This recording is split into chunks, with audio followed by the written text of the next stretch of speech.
fat man loosened his grip some more to secure his cell phone. Elton quickly pulled his arm away and swung at the fat man's hand, sending the cell phone flying in the air. He then extended his left leg, tripping the fat man, causing him to stumble and fall to the ground, and roll down a shallow crevice, coming to a stop face down. Elton looked at Liz and unclipped his bracelet. "Give this to Charles and tell him I tried to prove Dad's innocence." He quickly spun round and hustled back into the crowd. As he ran, Elton wondered, how many accomplices did the fat man have? At least one for sure. I might be running right into him. I should slow down, be calm, get my bearings straight, blend in. Elton suddenly froze in his steps as a smile emerged on his face. A familiar sight lay straight ahead, swaying gently in the breeze. He saw a hot air balloon in the shape of a blue tuna fish, with glasses and a red bow tie. Val's flying tuna beckoned him forward. It still looked the same as when he first saw it as a child. He still thought it was the coolest looking special shaped balloon of the fiesta. He hesitated. I wonder if he'll remember me. He saw Val's crew busy helping to keep her secured to the ground. He walked past a crewman holding the crown line. It was nice and taut, keeping the balloon steady. Val, the pilot, was in the wicker basket barking out commands, running through his checklist. Elton disobeyed the rules and walked to the basket, hoping the smile on his face would mask the anxiety and fear that swirled in his gut. "Hi, Val." The man looked up from his clipboard. "Somebody get this guy away from here," he hollered. "Val, you remember me, don't you? My father, Preston Mazingo, was on your crew a long time ago." "Mazingo," he said. "Damn. Elton?" "Yes, sir, Val," Elton said as he extended his hand again with a ray of hope on his face. The men shook hands. "Keep that crown line tight," Val hollered, waving an approaching crewman away. "It's been forever and a day since I saw you last. How's your dad? Still in jail, is he?" "Yeah," Elton said while looking over his shoulder. "Too bad. Best damn crewman I ever had, when sober. He should have had his own rig. Would have been a good pilot." "Thank you for saying that, Val. I need your help." "You in trouble, son?" "Kinda. There's some bad guys chasing after me." Val continued with his checks. It appeared he wasn't listening. He thumped the pressure gauge with a flick of his index finger, then did the same thing with the pyrometer, variometer, and fuel gauges.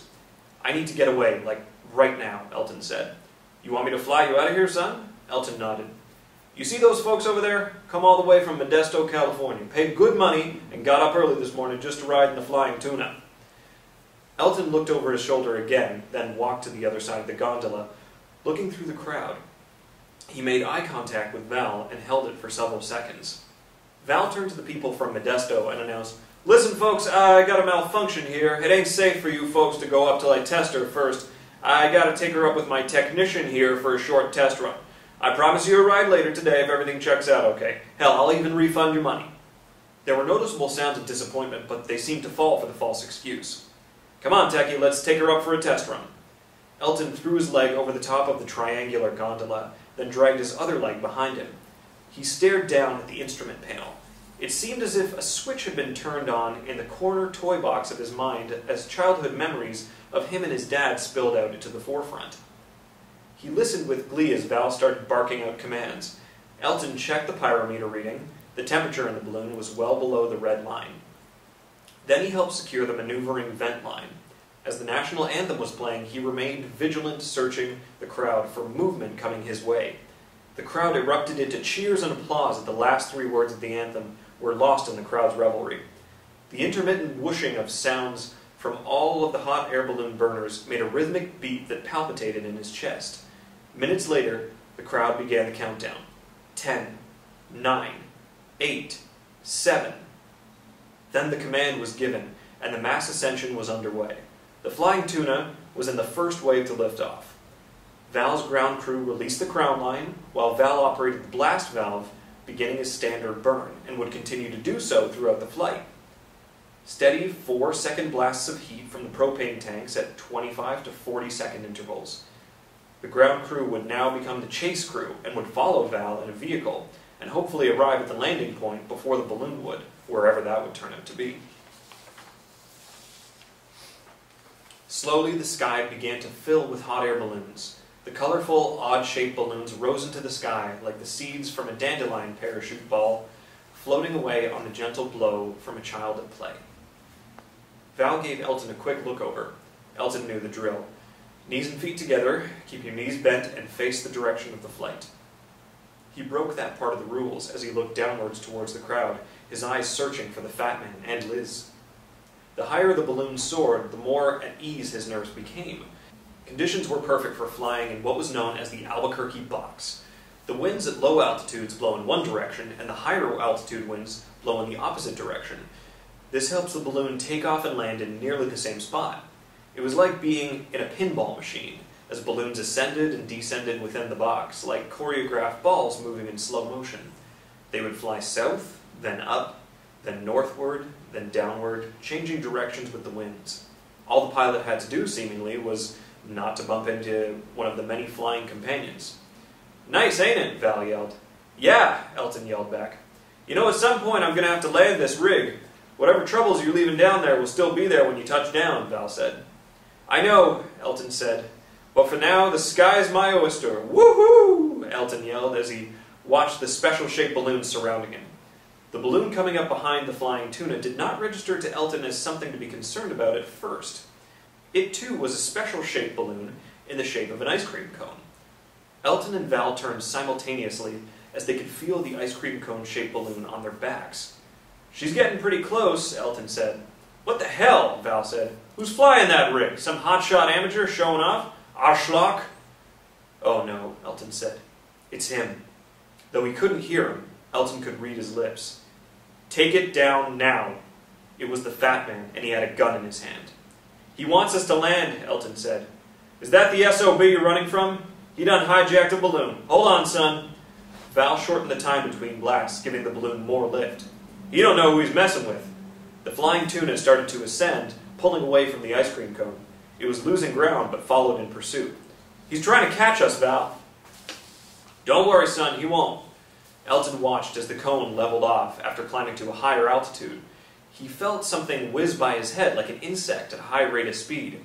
There can't be insects at this altitude, he thought. He then heard a distant sound, like a pop or a bang of some sort, partially masked by the sounds of the propane burners. "Did he just shoot at us?" Elton said. "What? Shooting?" Val looked over his shoulder. "That asshole's shooting at us!" Elton heard another pop. He ducked instinctively. He peeked over the top edge of the wicker basket. The fat man continued to gesture for the balloon to land, pointing downward with the gun. Elton sensed something was wrong. He hadn't heard the whooshing sound from the burner. He turned and saw Val slumped over in the forward corner of the gondola. His head hanging down past his chin, pressed against his chest. "Val!" Elton yelled. There was no response. Elton rolled across the gondola's floor to Val's side. "Val!" Elton placed a trembling hand underneath Val's chin and lifted his head. A line of blood ran down from a blood-stained hole at Val's temple. His eyes were wide open, but the sparkle was gone. There was a frozen expression on his face, and his mouth was opened as if he was about to bark out another command. "Oh no, Val," Elton said, shaking his head. "Damn, I'm sorry." He closed Val's eyelids, then he gently removed his hand from Val's head, allowing it to hang as before. He thought for a few seconds, then he got to his knees and peered over the top edge of the wicker basket. Where are they? He turned and glanced at the altimeter, then looked up. His balloon was losing altitude fast. The ice cream cone-shaped balloon was overhead, hovering. Elton reached above his head for the red rope swaying in the breeze. It was connected to the rip panel atop the balloon. He pulled and held it for a 2-second count. The release of air had the desired effect of hastening the balloon's descent. It would fall until it reached equilibrium, becoming more like a parachute than a falling balloon. Elton looked above and was relieved to see his pursuers were further away. He snapped the radio transmitter from the instrument panel. 8318 Lima Chase, come in.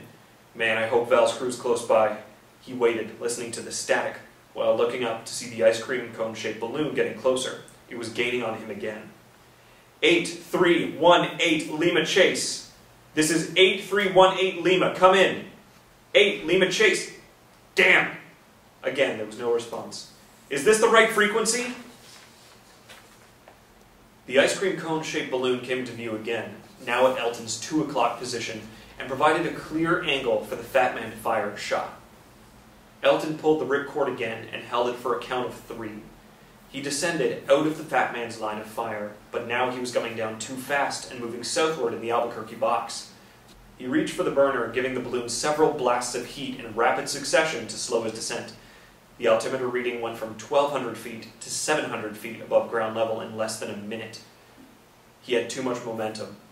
He pulled the trigger on the blast valve. He was at 500 feet AGL. His rate of descent had slowed, but not enough, he thought. Feet and knees together, knees bent, and hold on. That was the prep drill for a hard landing. He looked down at the ground. Hard desert sand and rocks were all he saw. Be flexible, bend your knees. Now 150 feet away from the landing in the wide open desert, Elton gave the flying tuna several more blasts from the burner. At 75 feet AGL, he stopped and held onto the sides of the wicker basket. It swayed from side to side. He held his breath and waited. The good thing about triangular-shaped gondolas was that the chance of it rolling upon its side on impact was reduced.